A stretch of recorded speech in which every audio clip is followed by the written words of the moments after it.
L'Afrique est souvent négligée dans de nombreux récits historiques, l'accent étant plutôt mis sur les histoires des empires européens, asiatiques ou moyen-orientaux. Cependant, le continent africain possède une histoire riche et complexe, marquée par l'émergence d'empires puissants qui ont joué des rôles importants dans la formation du destin du continent et influencé le monde entier. L'histoire de l'Afrique est une tapisserie de cultures, civilisations et empires divers qui sont apparus et disparus au fil des millénaires. Certains de ces empires sont bien connus aujourd'hui en Afrique, tandis que d'autres sont tombés dans l'oubli. Dans cette exploration complète, nous partirons à la découverte des histoires de quelques grands empires africains, de leur début à leur déclin éventuel. Pour soutenir nos efforts, n'oubliez pas de cliquer sur « J'aime », de partager et de vous abonner pour aider la chaîne à grandir. Votre soutien compte beaucoup pour nous. Numéro 15, l'Égypte ancienne, le berceau de la civilisation. Notre voyage à travers l'histoire africaine commence avec l'une des civilisations les plus emblématiques que le monde ait jamais connue, l'Égypte ancienne. Située le long des rives fertiles du Nil, l'Égypte est devenue l'un des premiers centres de civilisation vers 3000 avant. J.C. son succès était intimement lié au Nil, qui fournissait une ligne de vie pour la subsistance et le transport à cette société naissante. Les Égyptiens ont développé une société complexe, avec une structure hiérarchique, un art et une architecture avancée, un système d'écriture hiéroglyphique et une riche tradition religieuse. L'Ancien Empire 2700 à 2200 avant notre ère. J.C. fut l'ère des grandes pyramides, exemplifiée par la construction de la pyramide de Gizeh, l'une des 7 merveilles du monde antique. Les pharaons, considérés comme des dieux vivants, détenaient un pouvoir absolu, tandis qu'une bureaucratie sophistiquée gérait l'État. Le Moyen Empire, 2055 à 1650 avant notre ère. J.C. apporta davantage de stabilité et de développement culturel.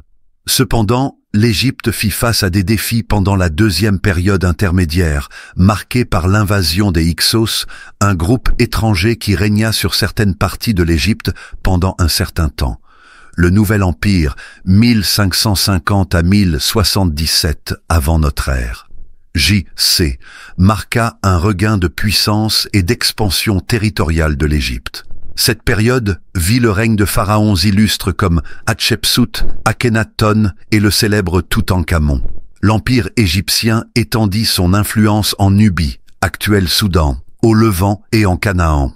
Ce fut également à cette époque que le célèbre texte religieux Le Livre des Morts émergea, offrant un aperçu des croyances égyptiennes sur l'au-delà. Le déclin du nouvel empire égyptien survint pendant la troisième période intermédiaire, 1077 à 656 avant notre ère. J.C. alors que diverses puissances étrangères envahissaient son territoire. Les Assyriens et les Perses, entre autres, prirent successivement le contrôle de l'Égypte. Malgré son déclin progressif, les contributions de l'Égypte ancienne à la science, l'art et l'architecture, ainsi que son impact culturel durable, perdurent dans le monde moderne. Numéro 14, le royaume de Kouch. Tandis que l'histoire de l'Égypte se déroulait au nord, le royaume de Kouch, situé dans ce qui est aujourd'hui le Soudan, était une puissante civilisation africaine ayant des liens étroits avec son voisin du nord. Le royaume de Kouch avait une relation complexe avec l'Égypte, étant à la fois un État vassal à certaines périodes et un conquérant des territoires égyptiens à d'autres moments. Le royaume de Kouch émergea vers 1070 avant notre ère. J.C. pendant la troisième période intermédiaire de l'Égypte. Il se caractérisait par sa propre culture et langue unique, ainsi qu'une fascination pour les traditions et divinités égyptiennes. Les dirigeants kouchites adoptèrent des titres égyptiens et construisirent des pyramides qui imitaient le style de leurs homologues du Nord. L'une des périodes les plus remarquables de l'histoire de Kouch fut la 25e dynastie, 1660 à 656 avant notre ère. J.C. lorsque les pharaons kouchites gouvernèrent l'Égypte en tant que pharaons nubiens. Le plus célèbre de ces dirigeants fut Pi, qui conquit l'Égypte et établit la 25e dynastie. Pendant cette période, le royaume de Kouch atteignit son apogée en termes de pouvoir et d'influence. Les Koushites engagèrent même des campagnes militaires réussies contre les Assyriens au Levant. Cependant, cette période de domination en Égypte fut de courte durée. Les Assyriens finirent par vaincre les dirigeants koushites et reprirent le contrôle de l'Égypte. Le royaume de Kouch continua d'exister, bien que son influence fût réduite pendant encore plusieurs siècles. Numéro 13. L'Empire carthaginois, la puissance méditerranéenne. En allant vers l'ouest, le long de la côte nord de l'Afrique, nous arrivons au grand empire maritime de Carthage, situé dans ce qui est aujourd'hui la Tunisie. Carthage était l'une des villes les plus puissantes et influentes de la Méditerranée à son apogée. Si vous avez apprécié cet aperçu, n'hésitez pas à vous abonner et à intervenir en commentaire pour nous faire part de vos réflexions.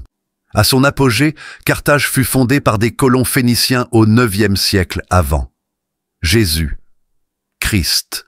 Elle devint rapidement un grand centre commercial et une puissance navale, contrôlant un vaste empire maritime qui incluait des parties de l'Afrique du Nord, la Sicile, la Sardaigne et certaines régions de l'Espagne moderne. Les Carthaginois étaient des marins et commerçants habiles, établissant un réseau qui couvrait toute la Méditerranée. L'un des épisodes clés de l'histoire de Carthage fut la série de conflits avec Rome, connue sous le nom de guerre punique.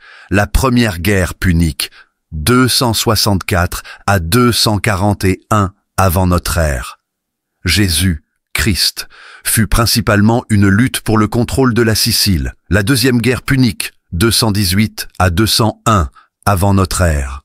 Jésus, Christ, vit le brillant général carthaginois Hannibal Barca mener une invasion audacieuse de l'Italie avec sa célèbre traversée des Alpes accompagnée d'éléphants de guerre. Les victoires d'Hannibal en Italie furent remarquables, mais il fut finalement vaincu par Rome. La troisième guerre punique, 149 à 146 avant notre ère, Jésus, Christ, aboutit à la destruction totale de Carthage aux mains de Rome. La ville fut rasée, ses habitants tués ou réduits en esclavage et le territoire annexé par Rome. La chute de Carthage marqua la fin d'une puissance africaine importante en Méditerranée. Numéro 12. Le royaume d'Aksum, l'empire chrétien. Notre voyage nous amène dans la corne de l'Afrique, où le royaume d'Aksum, situé dans l'Éthiopie et l'Érythrée actuelle, émergea comme une puissance régionale redoutable. L'histoire d'Aksum est marquée par son mélange unique de culture indigène et de christianisme précoce. L'ascension d'Aksum peut être tracée dès le 1er siècle de notre ère. La position stratégique du royaume le long de la mer Rouge lui permit de contrôler des routes commerciales clés, notamment celles reliant l'Afrique à la péninsule arabique et à l'Empire romain. La richesse et le pouvoir du royaume étaient étroitement liés à son contrôle du commerce de l'ivoire, des épices et d'autres marchandises précieuses. L'un des développements les plus significatifs de l'histoire d'Aksum fut sa conversion au christianisme. Aksum est considéré comme l'un des premiers royaumes chrétiens, avec une tradition affirmant que le christianisme fut introduit dans la région au IVe siècle. La conversion d'Aksum marqua un moment crucial dans l'histoire du christianisme et eut un impact profond sur l'identité religieuse et culturelle de la région. Aksum atteignit son apogée au IVe et Ve siècle, lorsque son influence s'étendit jusqu'à la péninsule arabique, des parties du Soudan moderne et la vallée du Nil.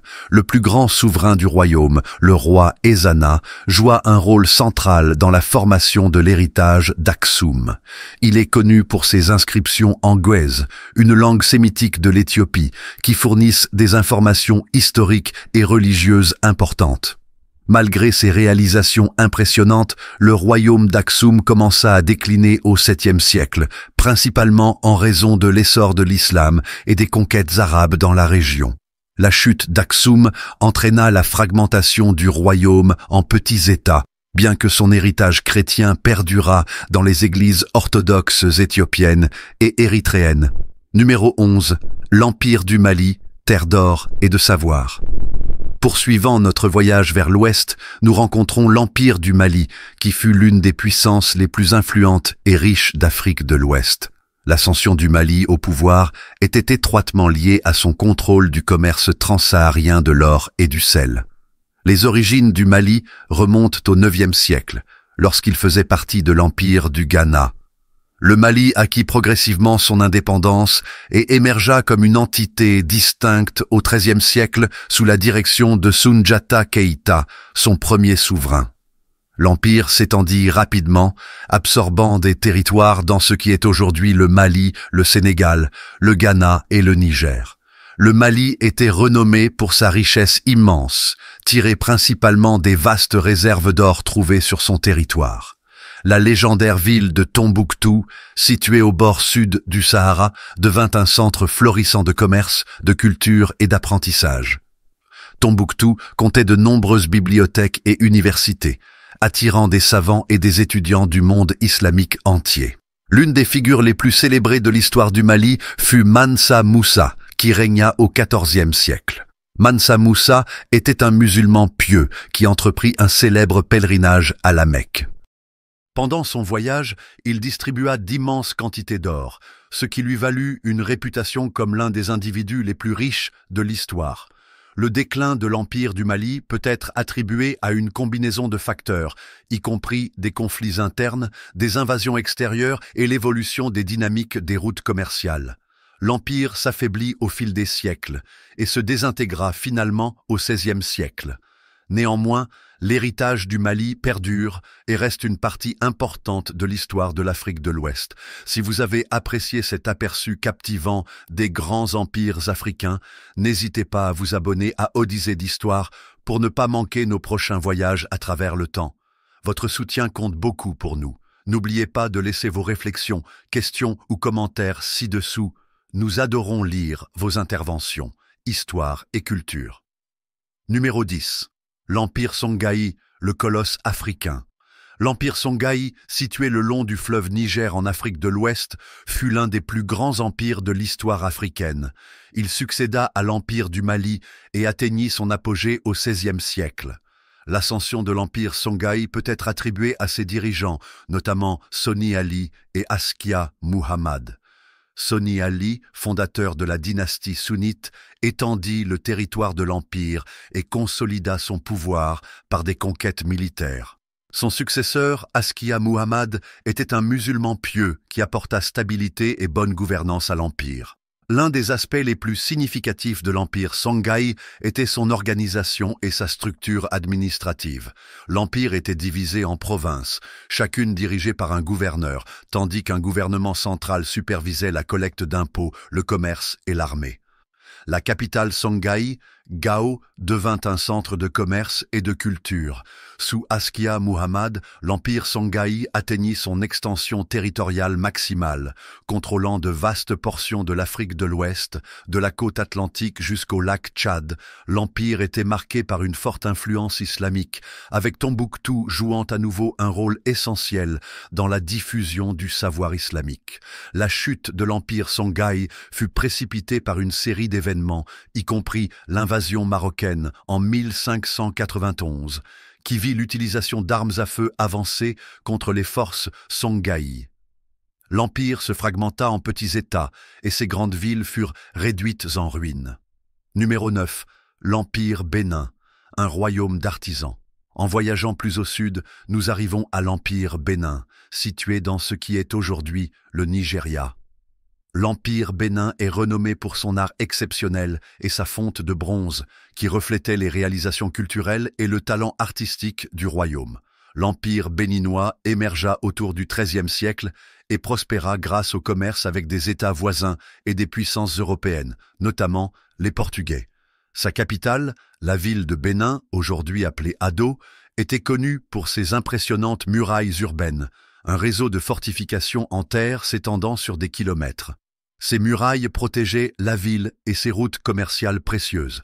L'un des héritages les plus durables de l'Empire béninois est son art, en particulier ses sculptures en bronze et en laiton.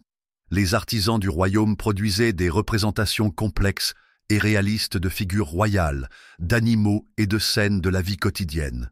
Ces œuvres ont eu une influence profonde sur l'art africain et occidental et sont célébrées pour leurs détails exquis.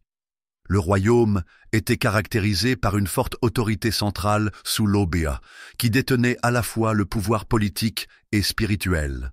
Cependant, les relations de l'Empire béninois avec les puissances européennes, en particulier les Britanniques, prirent une mauvaise tournure à la fin du XIXe siècle. Une expédition punitive en 1897 entraîna le pillage de la ville de Bénin, la saisie de ses trésors artistiques et l'exil de l'Oba. L'Empire béninois fut intégré de facto à l'Empire britannique et devint partie du protectorat britannique du sud du Nigeria. Bien que l'Empire lui-même ait cessé d'exister, son patrimoine culturel et ses réalisations artistiques continuent d'être célébrés et préservés. Numéro 8. Le royaume du Zimbabwe. Architecture monumentale. Notre voyage nous amène maintenant dans le sud de l'Afrique, où nous rencontrons le royaume du Zimbabwe. Ce royaume est surtout connu pour son architecture en pierre remarquable, en particulier la ville de Grand Zimbabwe, qui était la capitale du royaume. Grand Zimbabwe fut construite entre les XIe et XVe siècles et constituait l'une des plus grandes structures en pierre de l'Afrique australe précoloniale. La ville présentait d'imposants murs en pierre, des tours et un réseau d'enclos. L'objectif exact de Grand Zimbabwe reste un sujet de débat parmi les historiens, mais on pense qu'il servait de centre de commerce, de religion et de gouvernance. La richesse du royaume du Zimbabwe provenait de son contrôle des routes commerciales de l'or, de l'ivoire et d'autres marchandises précieuses. La ville de Grand Zimbabwe était stratégiquement située le long de ces routes commerciales, permettant au royaume d'accumuler une immense richesse. Le royaume possédait également une armée puissante et entretenait de bonnes relations avec des États voisins. Le déclin du royaume du Zimbabwe reste incertain. Divers facteurs, y compris des changements environnementaux, une instabilité politique et l'épuisement des ressources, auraient contribué à l'abandon de Grand Zimbabwe et au déclin du royaume. Numéro 7. Le royaume du Ghana, plaque tournante du commerce ouest-africain. Le Ghana, situé dans ce qui est aujourd'hui le sud-est du Mali et l'ouest de la Mauritanie, fut l'un des premiers empires d'Afrique de l'Ouest. Le royaume était au carrefour des principales routes transsahariennes et contrôlait le flux d'or et de sel, devenant ainsi un centre économique et politique important. Les origines du Ghana remontent au VIe siècle. Ses dirigeants, appelés Ghanas, facilitaient le commerce en protégeant les routes et en imposant des taxes aux caravanes de passage. Ces revenus permirent au Ghana de bâtir une armée puissante et d'établir un système de gouvernement sophistiqué.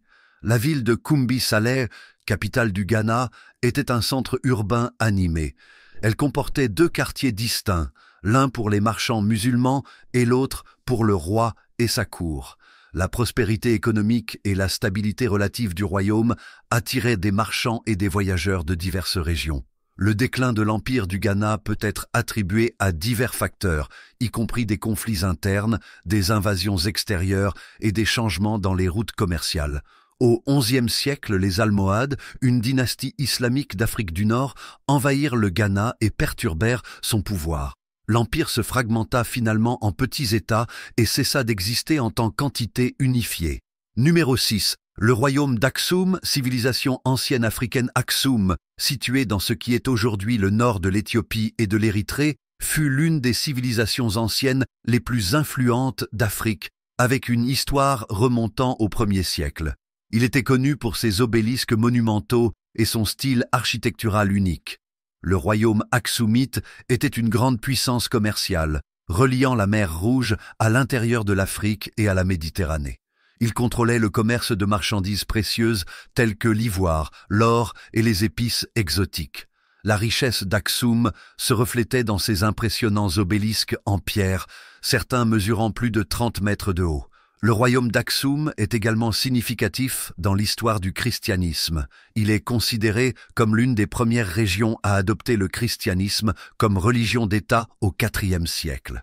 L'introduction du christianisme joua un rôle vital dans la formation de la culture et de la société d'Aksum. L'empire aksumite commença à décliner au 7e siècle en raison d'une combinaison de facteurs, y compris l'essor de l'islam, des changements dans les routes commerciales et des problèmes environnementaux. D'ici le 8e siècle, le royaume s'était fragmenté en petits États. Numéro 5. Le royaume Zoulou, résistance au colonialisme. Notre voyage nous amène maintenant dans le sud de l'Afrique. Si vous avez apprécié cette exploration captivante des grands empires africains, n'hésitez pas à vous abonner à Odyssée d'Histoire pour découvrir davantage de récits fascinants. Votre soutien nous aide à continuer à partager ces histoires méconnues. N'oubliez pas de laisser vos commentaires et réflexions ci-dessous. Nous aimons lire vos interventions. Numéro 4. L'Empire Ashanti, défenseur de l'indépendance. L'Empire Ashanti, situé dans ce qui est aujourd'hui le Ghana, fut l'un des États précoloniaux les plus puissants d'Afrique de l'Ouest. Il est connu pour sa riche culture, son art distinctif et son rôle dans la résistance contre le colonialisme britannique. L'Empire Ashanti émergea au XVIIIe siècle et son pouvoir était étroitement lié au contrôle du commerce de l'or dans la région. Les Ashanti, réputés pour leur artisanat, produisaient des bijoux en or complexes et des objets cérémoniels hautement valorisés. L'Empire Ashanti possédait un gouvernement bien organisé avec un système administratif complexe. Le roi Ashanti, appelé Azantehene, détenait un pouvoir considérable et était vénéré comme une figure divine. L'armée Ashanti, disciplinée et redoutable, joua un rôle crucial dans la défense de l'Empire. L'un des épisodes les plus célèbres de l'histoire de l'Empire Ashanti fut la rivalité avec les Britanniques lors de la course à l'Afrique. Les Britanniques, dans leur quête d'expansion coloniale, engagèrent plusieurs conflits avec l'Empire Ashanti au XIXe siècle. Ces guerres furent marquées par une forte résistance et des affrontements militaires. Finalement, l'Empire Ashanti fut vaincu et devint un protectorat britannique au début du XXe siècle. Néanmoins, la culture et l'identité Ashanti ont perduré et les Ashanti continuent de jouer un rôle important dans le paysage culturel et politique du Ghana. Numéro 3. L'Empire Yoruba, puissance Yoruba. L'Empire Yoruba, situé dans ce qui est aujourd'hui le sud-ouest du Nigeria, fut l'un des États Yoruba les plus influents en Afrique de l'Ouest précoloniale. Cet empire est connu pour son gouvernement centralisé, son organisation militaire et ses pratiques religieuses uniques.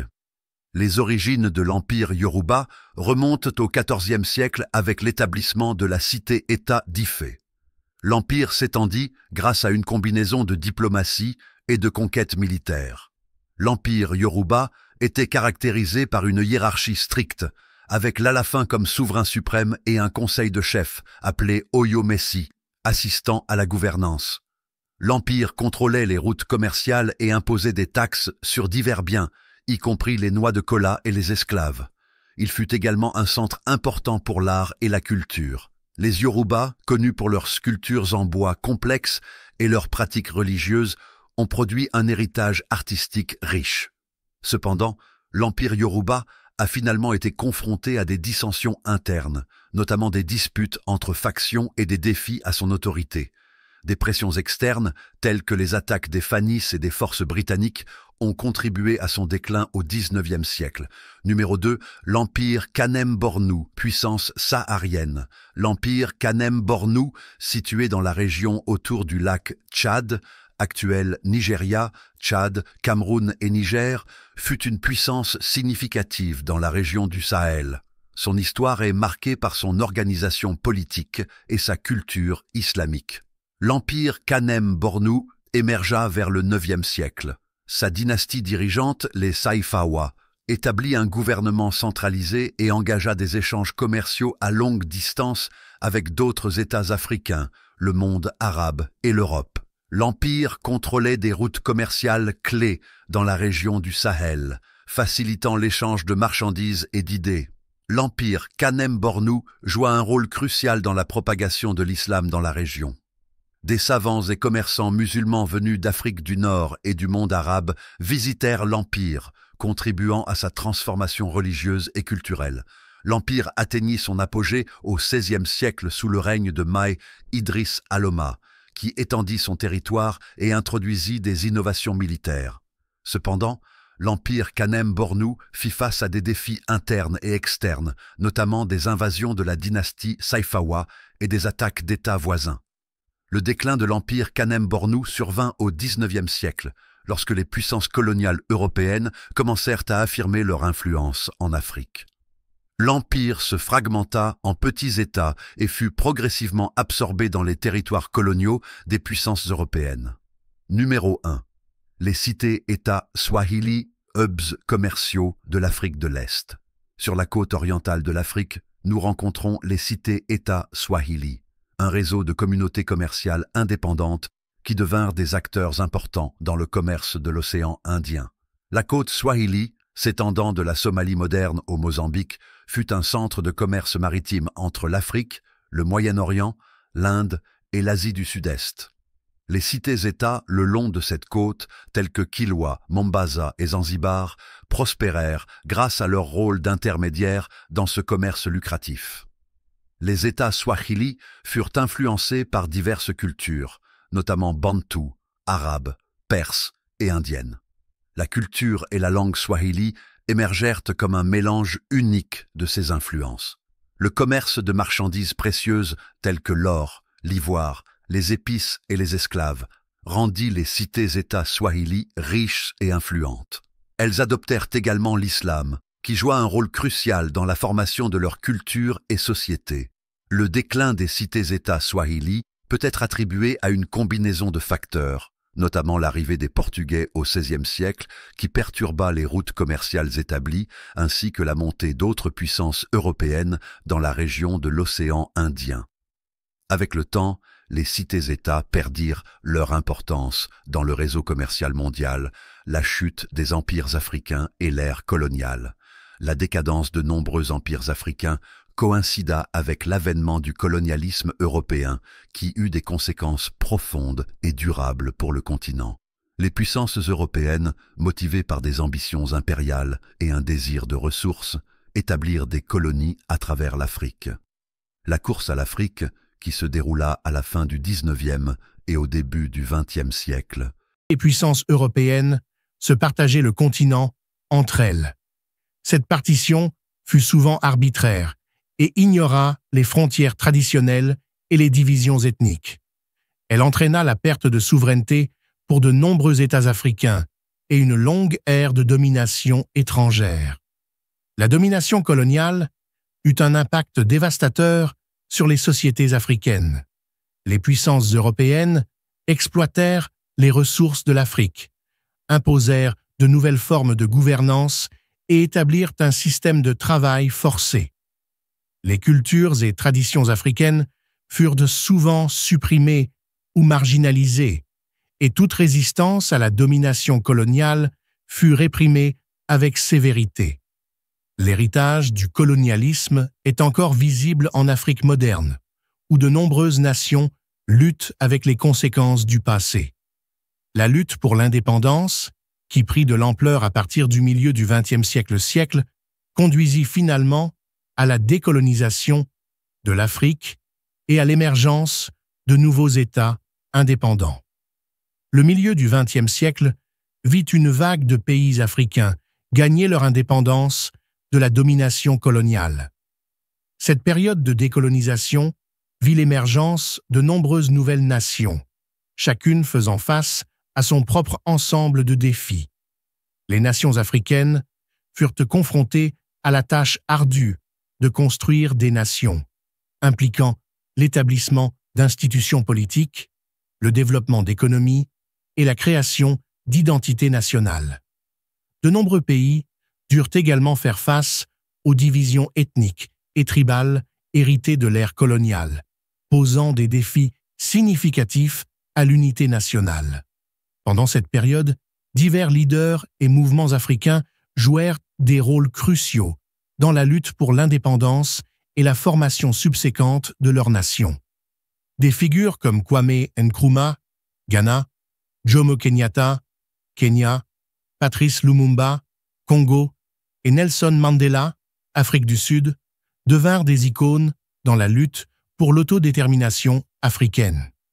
La période suivant l'indépendance apporta également des défis, notamment l'héritage du colonialisme, le sous-développement économique, l'instabilité politique et les pressions externes des superpuissances de la guerre froide. certaines nations africaines connurent des troubles politiques, des coups d'État et des conflits, alors qu'elles cherchaient à établir des gouvernements stables. Ces dernières décennies, l'Afrique a connu une large gamme de développement. Certaines nations ont réalisé des progrès significatifs dans des domaines tels que la croissance économique, l'éducation et la santé. Cependant, de nombreux pays continuent de faire face à des défis liés à la stabilité politique, à la corruption, à la pauvreté et aux conflits. L'histoire de l'Afrique est vaste et tissée par les récits de nombreux empires, civilisations et cultures. Des splendeurs de l'Égypte ancienne aux puissants empires du Mali et du Songhai. Des réalisations artistiques du Bénin à l'héritage religieux d'Aksum, le continent africain possède une histoire riche et diverse qui a laissé une marque indélébile sur le monde. Un voyage à travers le temps révèle la résilience et l'adaptabilité des sociétés africaines alors qu'elles naviguaient les défis du changement et des pressions extérieures. Bien que la chute de nombreux empires africains soit souvent liée à l'avènement du colonialisme, l'ère post-coloniale a ouvert de nouvelles opportunités et défis, alors que les nations africaines cherchaient à bâtir des identités indépendantes et à résoudre des problèmes de longue date. En conclusion de notre voyage à travers les grands empires africains, nous sommes remplis d'une profonde appréciation pour l'histoire diversifiée et dynamique du continent africain. L'héritage de ces empires perdure dans les cultures, traditions et identités de l'Afrique moderne, et il continue d'inspirer ceux qui cherchent à comprendre la profondeur et la complexité de l'expérience africaine.